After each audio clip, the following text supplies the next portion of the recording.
जय श्री राम, जय श्री राम। दोस्तों, आज आप यहाँ इस तादाद में आए, बहुत बहुत धन्यवाद। जैसा कि आप देख सकते हैं कि ये फिल्म मेरी नहीं है और इसमें मेरा कोई भी जैसा देखा है आपने, कोई भाग नहीं रहा है। लेकिन as a goodwill gesture, as somebody who like to encourage art which has some impact on the society, I am here in that capacity.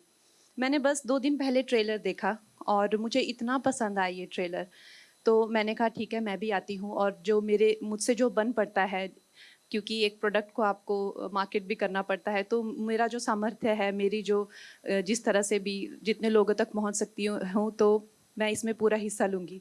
तो दोस्तों, हमने हमेशा अपनी पुस्तकों में यही पढ़ा है कि नेहरू थे और गांधी थे और कोई थे ही नहीं और कुछ हुआ ही नहीं। तो कभी आपने क्या ये सोचा है कि आज जब हम देखते हैं कि बड़ी बड़ी जो एक इमारत जैसे एक स्टैचू बन रहे हैं सरदार वल्लभ भाई पटेल के, हमारे दिल में अक्सर ही आता है कि उन्होंने क्या किया है। आता है ना, आता है हमेशा दिल में, उन्होंने क्या किया है, क्यों इनका ये बना रहे हैं, क्यों उनका बार बार नाम लेना। मैं आपको बता नहीं सकती कि जो जैसे इस आजकल भी हम आजकल हम सोचते हैं कि पब्लिसिटी या मीडिया या मार्केटिंग ये सिर्फ आजकल होता है, ऐसा नहीं है। पुराने ज़मानों में भी मार्केटिंग मीडिया होती थी। इनफैक्ट राजाओं के ज़माने में भी मार्केटिंग मीडिया, उनके भी नवरत्न होते थे, वो लोग भी अपने को पॉपुलराइज करते थे। चाहे वो अशोका को हम जानते हैं या चाहे वो जो भी हम लोग जानते हैं हिस्ट्री के बारे में, वो मार्केटिंग का ही एक प्रोडक्ट है।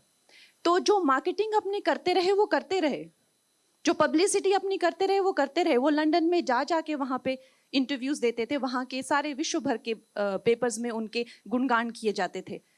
वो अगर 100 लोगों को भी लेके निकलते थे तो पूरा विश्व उसके बारे में बोलता था कि ऐसी हंगर स्ट्राइक हुई है, ऐसे ही मार्च हुआ है, ऐसी यात्रा हुई है। लेकिन जो लोग वाकई में ही, वास्तव में ही, मैं तो श्री वल्लभ भाई पटेल को हमेशा कहते हैं कि वो शिव हैं। जिस तरह शिव ने सती के अंगों को पकड़ के गोद में पकड़ के रखा, उसी तरह से हमारे टूटते हुए भारत को आजादी के बाद जिन्होंने पकड़ के रखा वो वल्लभ भाई पटेल हैं। भारत की आजादी के ऑलमोस्ट 396 डेज लेटर आजादी मिली, क्योंकि वहां के जो निजाम थे वो भारत के साथ नहीं जाना चाहते थे, लेकिन जनता जाना चाहती थी। तो आज जब आप लोग सुनते हैं जो टुकड़े गैंग है फिर से एक्टिव होती है, ये क्लेम करती है कि हम जो है, हम तो कभी एक संयुक्त राष्ट्र थे ही नहीं, हम तो हमेशा टुकड़ों टुकड़ों में बसने वाले राज्य थे।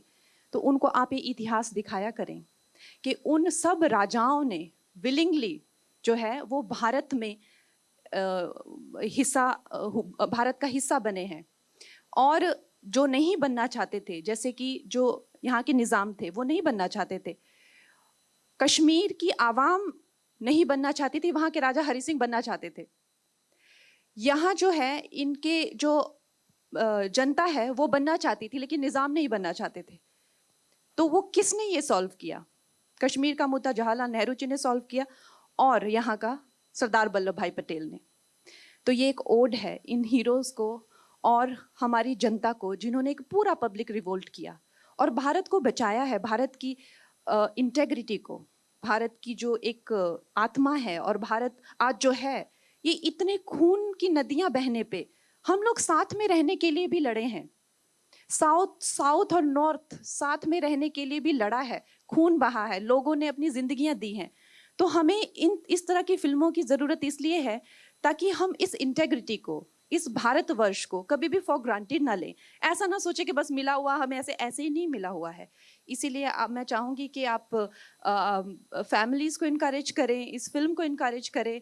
और अगर हमें इससे हमारी एकता की, हमारे भारतवर्ष की अखंडता की, अगर हमें क्षुण्णता की और महत्व हमें मिलता है और हमें लगता है कि नहीं हमारे वैल्यूबल है, बहुमूल्य है, तो इससे बड़ा क्या हो सकता है? एक फिल्म के द्वारा अगर हम ये महसूस कर सके तो इससे बड़ा क्या हो सकता है? Congratulation to the entire team. I think it's a tremendous film to pull off for a first time director. And ये राइटर भी हैं इस फिल्म के, और कितने टैलेंटेड लोग हमें हर तरह की रीजनल इंडस्ट्रीज से लेके हर तरह से मिल रहे हैं और they are now coming to mainstream cinema और हम सबको उनकी फिल्में उनका काम देखने को मिल रहा है। बहुत ही सौभाग्य की बात है। और बाकी आई अप्रिशिएट जो रेड्डी सर है, इनका एफर्ट है अप्रिशिएट, क्योंकि उन्होंने एक अपने अपने सामर्थ्य से, अपनी खुद की पर्सनल इनकम से इन्होंने ये बनाया है, देश के हित में ये काम किया है। आई थिंक तो सर खुद करवा लेंगे। इनकी फिल्म इन्होंने अच्छी बनाई है और ये भी पार्टी से रिलेटेड है, तो अगर अच्छी लगेगी पार्टी को और लगेगा कि जैसा मुझे लग रहा है कि समाज के प्रति कोई योगदान रहे, समाज के प्रति अगर एक दायित्व को प्रदर्शित करती हुई फिल्म रहेगी तो क्यों नहीं। टैक्स फ्री इसीलिए बना है कि ऐसी फिल्मों को बढ़ावा दिया जाए।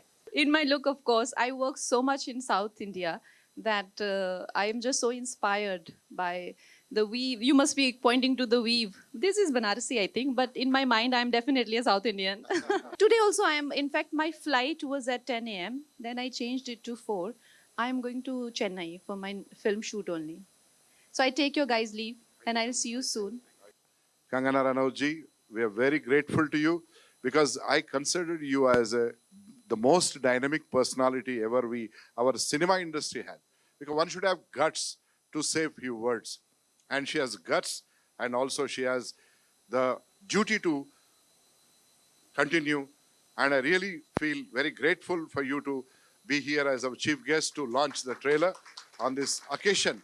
I really pray to God that you must achieve more accolades and more awards. You're already a 4 times national awardee.